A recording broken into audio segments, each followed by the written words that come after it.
Well, normally Kellie's a really sharp dresser, and that's one thing I really like about her. She's very stylish.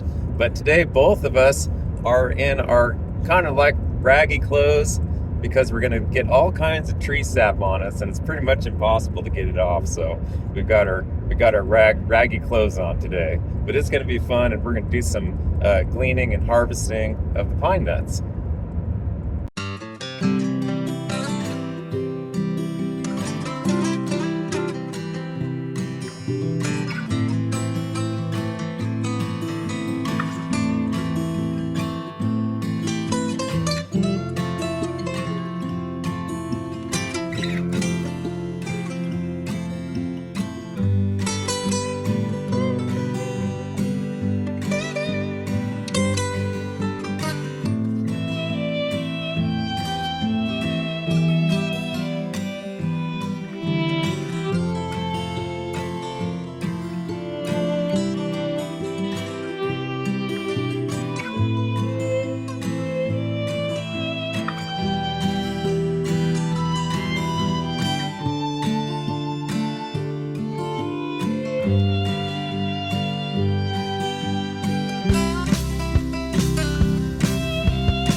There's our first pinion pine, and it's loaded with cones. Hope it's got some seeds in there. You want to take this road right here up there to it? No, I do not. Look at all the pine cones on this pinion pine. I wonder if there's any nuts in the cones. We'll have to go look. Yeah. There's quite a few nuts in these pine cones. This is what the cone looks like. And these are what the seeds look like. I see one cone with there's the nut right there, see it? And you want that dark brown color like that. Even the birds, like the pinion jays, they even know that that's the kind that you want. Here's some over on this one, and these are mostly falling out. And then see these? They're like a light brown. Those are probably blanks. So a lot of people crack them with their teeth, but that's not necessary. You just squeeze it a little bit like that, and then you pull the shell apart. See? And it pops right out. No reason to put it in your mouth. There it is. It's a beautiful morning.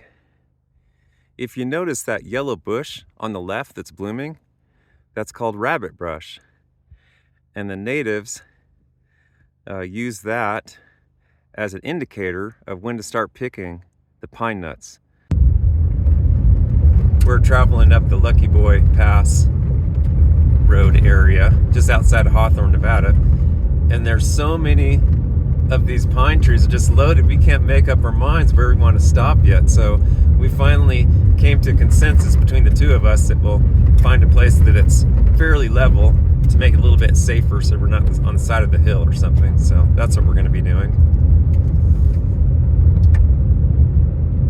Well, you can see it's heavy rush hour this morning on the road, and a little bit more traffic than usual. But it's a good thing that we go to all these places together because it's a lot safer when there's two of you. Yes. There's the rugged pinion pine forest.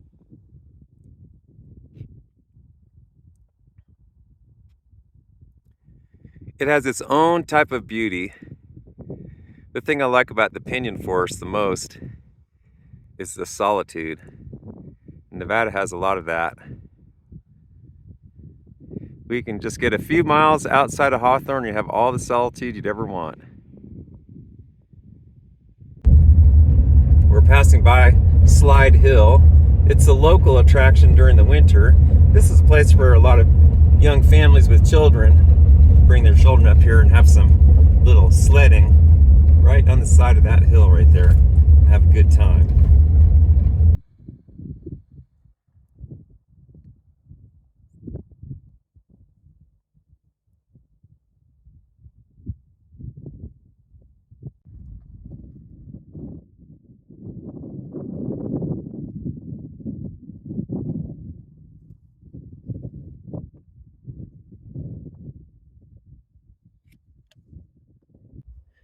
Here's a close-up of that rabbit brush.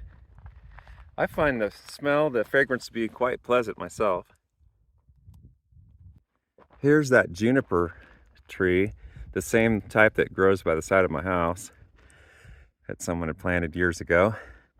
And here's the pinion pine. You can see the difference with it.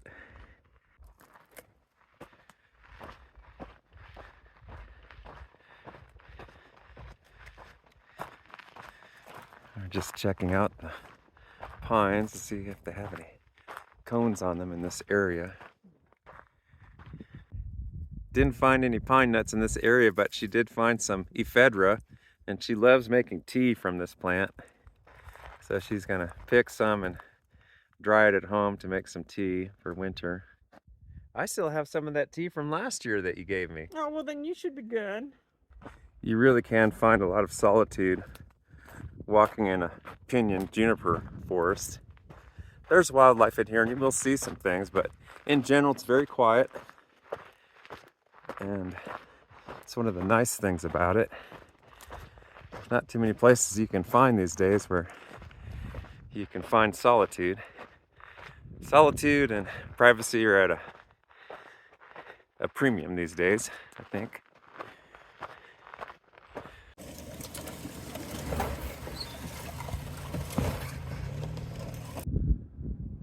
There's beautiful Quarry Peak.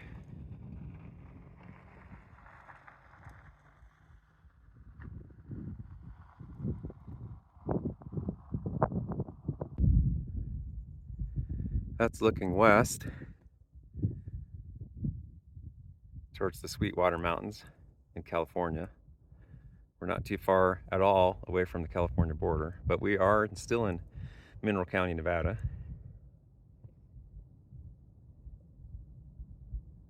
Lots and lots of the pine cones. That road will take us to the Fletcher stage stop.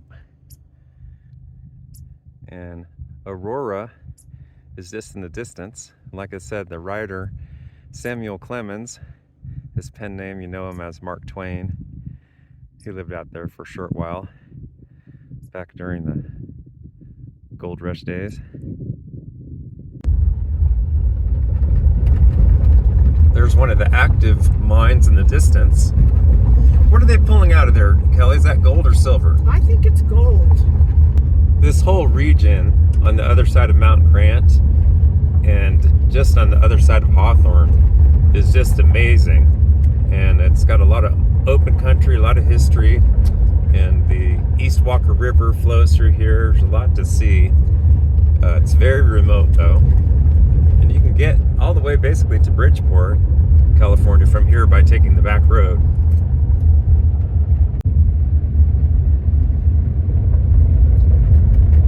It's easy to forget, living in Hawthorne, that our county has so much outdoor adventure so close by. And if you're an outdoor person and you like, mining and collecting minerals and getting out hiking, doing all kinds of, on your motorcycle, motocross, four-wheelers, side-by-side, whatever, we have a lot of that in our area. One thing I like about Hawthorne is, in Hawthorne, everybody really looks after all the children. They really do. They do. And I tell you, I used to live in a town, I'm not going to say where it was, but it was only 167 people. And for 3 years, the mayor had several vicious dogs that were attacking everybody in the community, senior citizens, everybody. They were right across from the school. It was awful, awful. And I was involved in rescuing one young man down the street from them before. It was just really bad. And finally, these dogs in this little town, they attacked a woman who was walking along with a stroller. She was pregnant and the dogs attacked her in the stroller. It took 3 years for them to finally get rid of those dogs. They were dangerous. And here in Hawthorne, it was I think it was this summer, there was a little girl that's out playing with her friends and they didn't know where she was. And within about, oh my gosh, it was like 30 minutes, the whole town was in an uproar trying to find out where she was, if they were playing hide and seek or something like that. But it really showed about Hawthorne, how Hawthorne really watches and takes care of the kids in town. That says a lot. They do.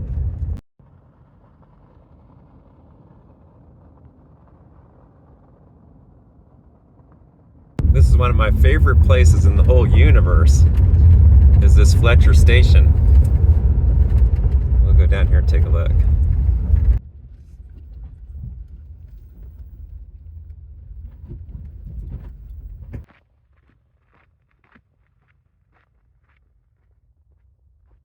There's some wild watercress right here. Yep. You can throw it in your salad. Kellie's grabbing some watercress to take back home, doing some wildcrafting.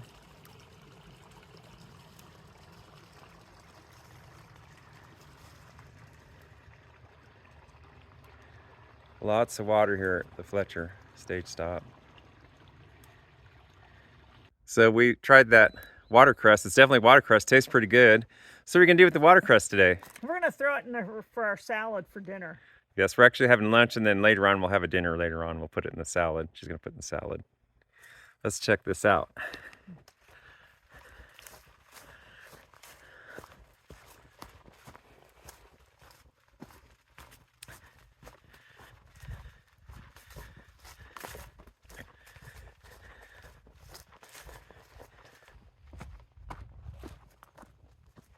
I was teasing Kellie in our last video with it.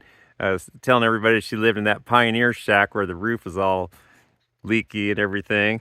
But like I said, she's a private person, but this is actually where she lives. This is her house right here. Let's go take a look. Well, the roof's in a lot better shape than the other place. Nice spring water.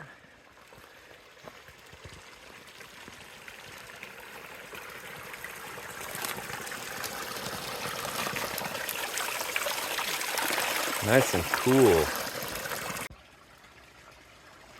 Doug is getting us some fresh spring water from the Fletcher spring.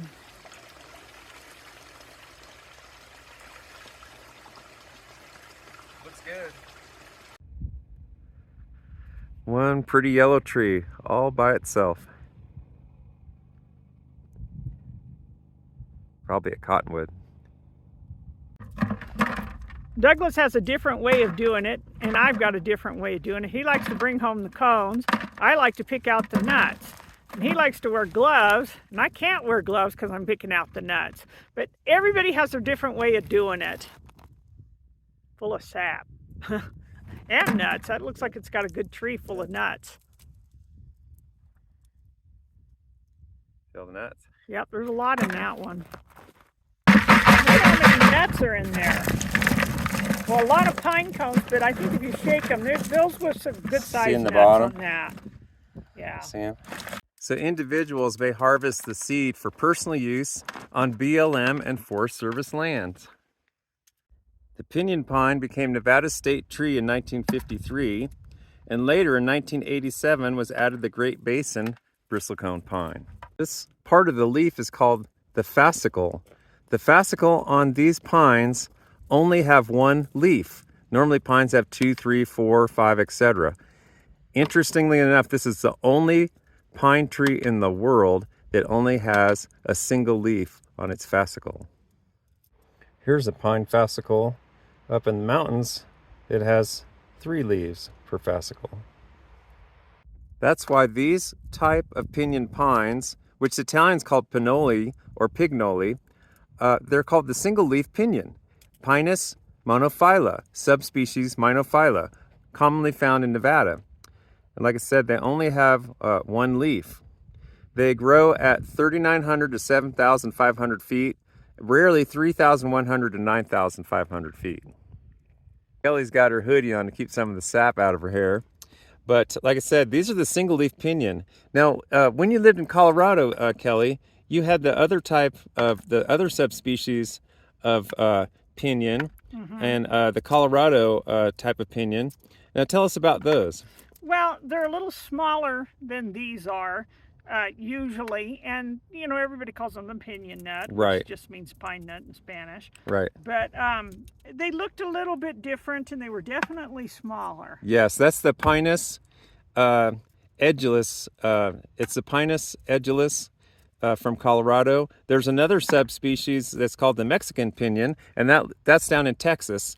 And then there's another subspecies of the single leaf, the California. Actually, there's the Californium and the Phalanx. The Phalanx is in Arizona, California, and is of course in California.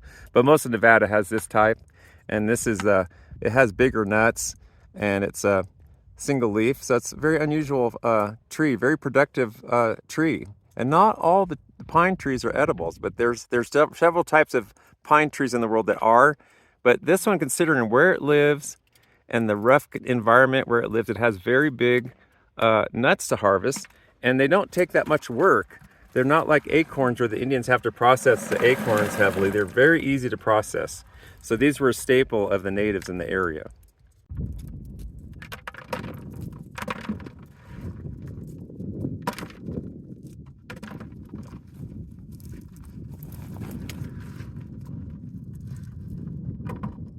Douglas is going to show us how to do the native way of harvesting and processing pine nuts.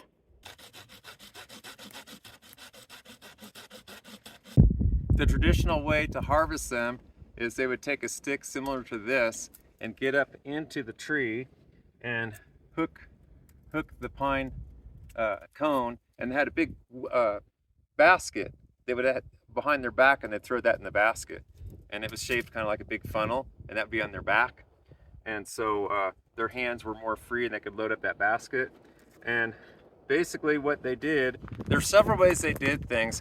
The Navajo in the Southwest, they never beat the trees. They would always gather them from the ground. But everybody else, sometimes they would beat the trees, sometimes they would use this stick. But if the cones are higher up, they'd use a pole and hit the tree with a pole. But once they got the pine nuts, like as you can see, I have some here. Now, this is a gold panning pan for placer mining. I'm just using this as a prop. And what this represents in our demonstration is a grass winnowing pan, a grass winnowing pan. So just pretend that this is made out of grass, woven grass. And what they would do is they would take hot coals, and they would put the hot coals in that grass pan. You think they would catch on fire, but it wouldn't, because they're always moving it around like that, and when they move it around, it distributes the heat. So it's basically roasting these, right? And then what they would do with that, once they were roasted, there are several steps that they would take, but the gist of it, the basic steps are, once they were roasted, they would take those and put it on a little grinding stone such as this, and they would have another stone that's more round. They don't have the proper stones. This is just to kind of give you an idea. And they would roll that like that, and that cracks them like that. And once they get them cracked, they would take these and put them in the winnowing pan. So I'm going to put these cracked nuts in my winnowing pan, or my simulation of winnowing pan. Actually, I believe Kellie does have some original Native American winnowing pans at the museum in Yes, Hawthorne. we have winnowing baskets, yeah, at the museum. So this is going to make a lot of noise like it would normally do, because this is in a steel pan. I'm back at the Mineral County Museum in Hawthorne, Nevada, with Kellie, the curator, and she's going to show us some of those winnowing baskets. those are examples of winnowing baskets, the flat ones in the back there. That's where that's what they actually used for roasting the pine nuts over the coals, like where you were using the pan, they were using these. And then this basket here was the gathering basket where they threw in the pine cones over their back, like you were showing as an example. That's one that they used. And there's the stone pestle right there, where that's what they actually used for grinding the pine nuts. And look, everybody, how intricate that grass weaving is on that winnowing basket. See how they even put a different colored grass in there to kind of give it some stripes, a little style there. They did that all by hand. It's very interesting to note that I had my step-grandmother used to do the Navajo, she would weave the Navajo rugs, and she taught people how to do that, actually. And she was always commenting about the Nevada and California natives and their skills in weaving things out of grass like that. So that took a long time to make that. These are Paiute, right? Yes. But for winnowing, we've got a little bit of a breeze, and what they would do is get somewhere where it's breezy, and they would go like this. And all the chaff starts blowing away. And they just keep doing like that. And then once they get it all clean, there's some more processes too, but once they get it all clean, let's just imagine this is all cleaned up. They would put it again on here, and they would grind it again. And let's just imagine there's no shells whatsoever. This is just a kind of a mock demonstration. Okay, and what happens is that the oils in the nuts kind of make a paste, and it starts to stick together. And what they would do with that paste after it's cooked is they would dry it, but also they could use it. And other times of the year, they'd take that paste and they'd put it in water, and they'd take the stick and mix it in the water, about that much water like that, and kind of make like a milky drink with cold water. And apparently it doesn't taste too bad, but Kellie's had that. What did you think of that drink? Personally, I didn't care for it. It tastes like pine paste to me. Right. But it was a big staple of their diet, and that's pretty much how the native way of processing it is. I just used olive oil and a rag to get the pitch off of my hands, and this is how much I ended up with after I winnowed it in the wind. Got all the chaff off of it. I'm going to boil the pine nuts for 10 minutes. I'm going to add some real salt. This is real salt from Redmond, Utah. It's got trace minerals in there. I used to use it for my horses. It's got trace minerals. It's real healthy. It's got a sweet taste to it. I'm going to add a tablespoon of that to the water.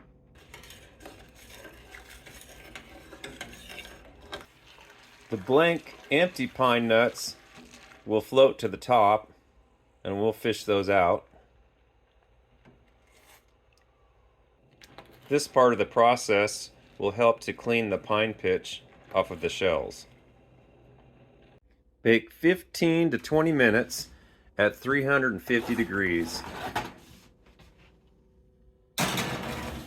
And there you have it, and that's only part of the harvest. Well, we've decided to have our lunch in the Nevada Pinon Pine Forest. What do we have for lunch today, Kellie? Well, it's kind of what I call a charcuterie board. And then we've got some cocktail breads, and we've got some crackers to, dip up the dip and that sort of stuff. And then we've got some chocolate cookies. Oh, chocolate cookies. Yeah. Check these out. We finally got the cookies back. Woo! Put that in the sun so we can take a look at it. Yummy.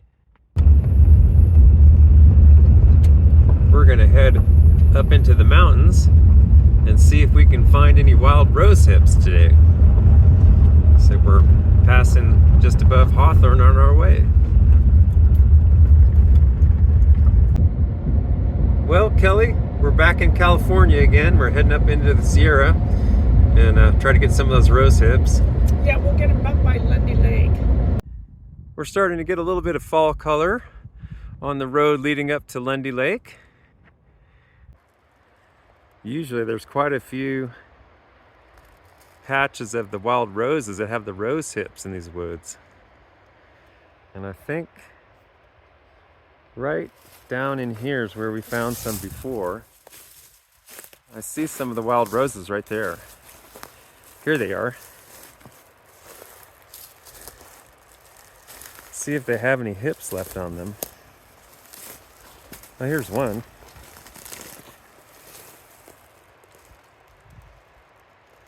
Right there. That's what we're looking for. She makes all kinds of tea out of those. They have a lot of vitamin C. Very nutritious.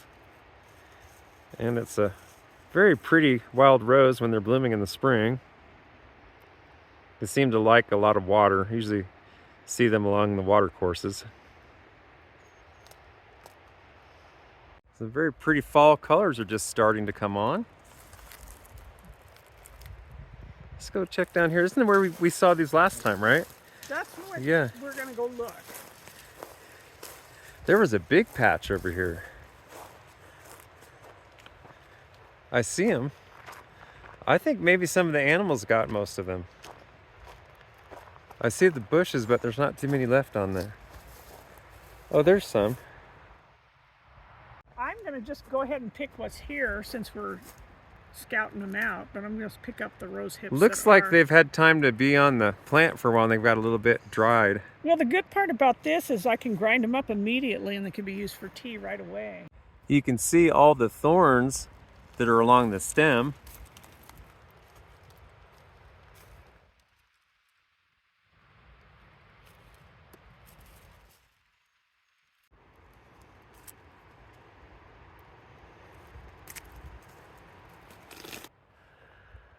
Really fine example of these wild rose hips that we're looking for today to harvest. Like I said, they're loaded with vitamin C. They make a great tea for the winter time. All you have to do is come out here and pick them.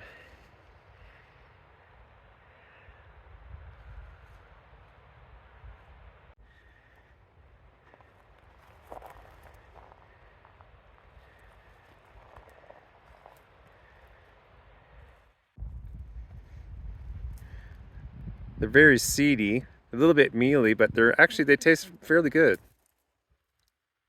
This is a really good patch in here. I think the shade kind of kept these a little bit plumper than the other one.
Really beautiful fall colors just starting up here at Lundy Lake.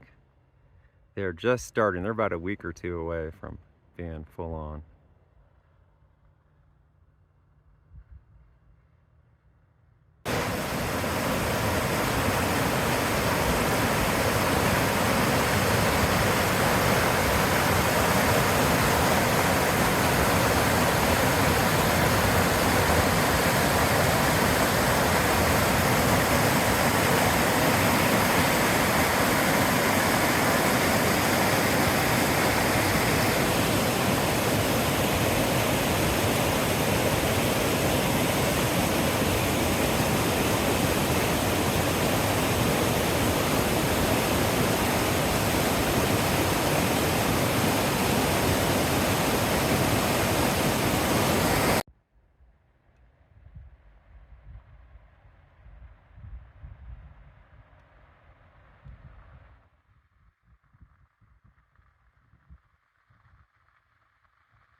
There's Mono Lake in the distance, and this is the Lee Vining Creek Trail. It starts right here just outside of town. It's right next to Highway US 395.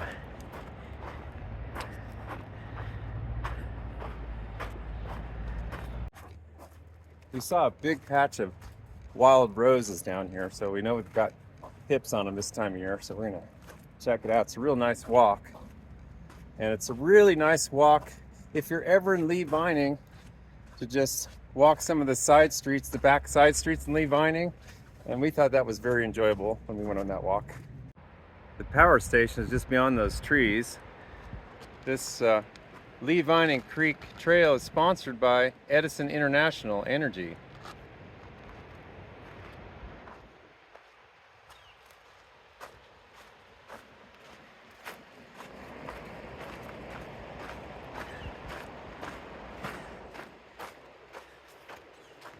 That is the southern border of the little town of Lee Vining. Basically, that's where all the stores start, and gas stations, restaurants.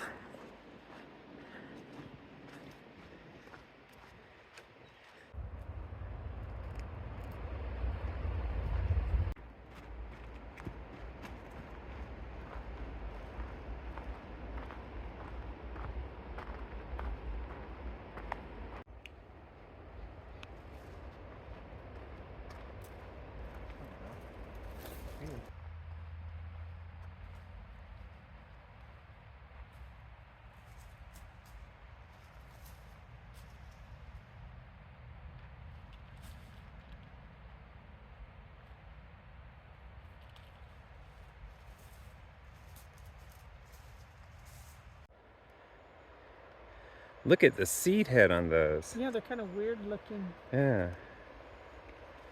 Kind of reminds me of bear grass. Here's some more roses. Got some hips on it.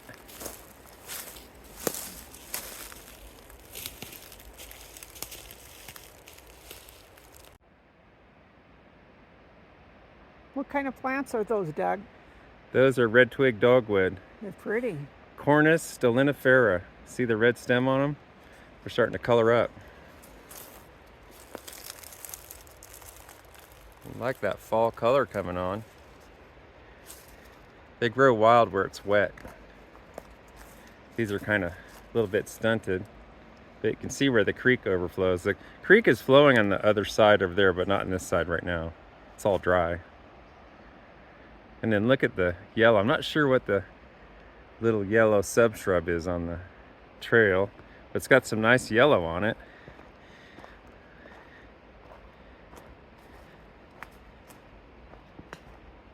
Look at the size of these. There's some plump ones down by the creek. This is the dry part of the creek. Let's go to the part of the creek that has water in it. I'm sure this part here is all flooded come spring with the snow melt and the big thaw. But let's go up here and see what it looks like, because I can hear it gurgling through the forest. There it is. Oh, pretty. Very pretty.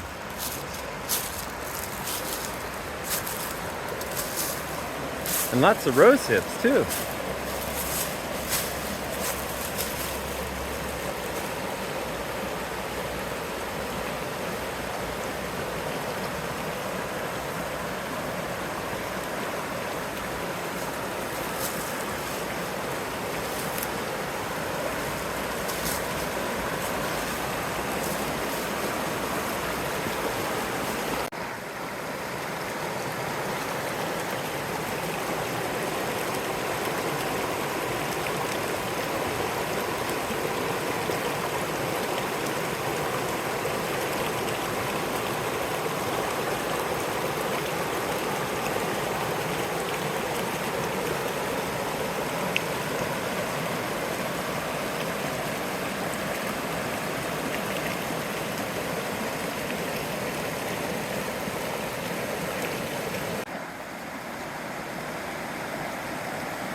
These are the rose hips that we harvested, and they have a surprisingly very strong fruity scent to them.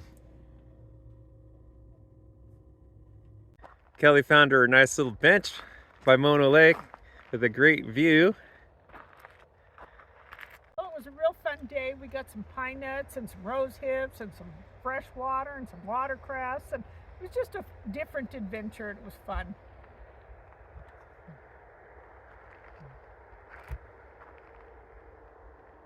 Beautiful Mono Lake.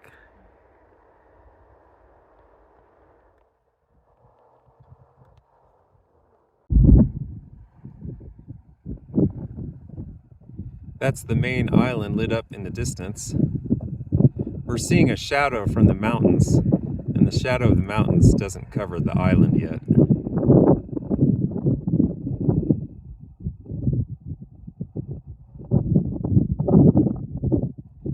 There's another island. There's Nevada in the distance.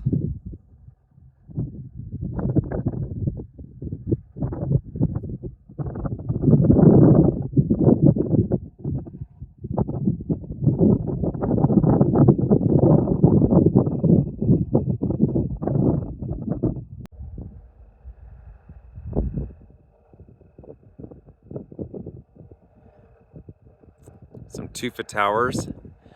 We're on the northwest shore of Mono Lake.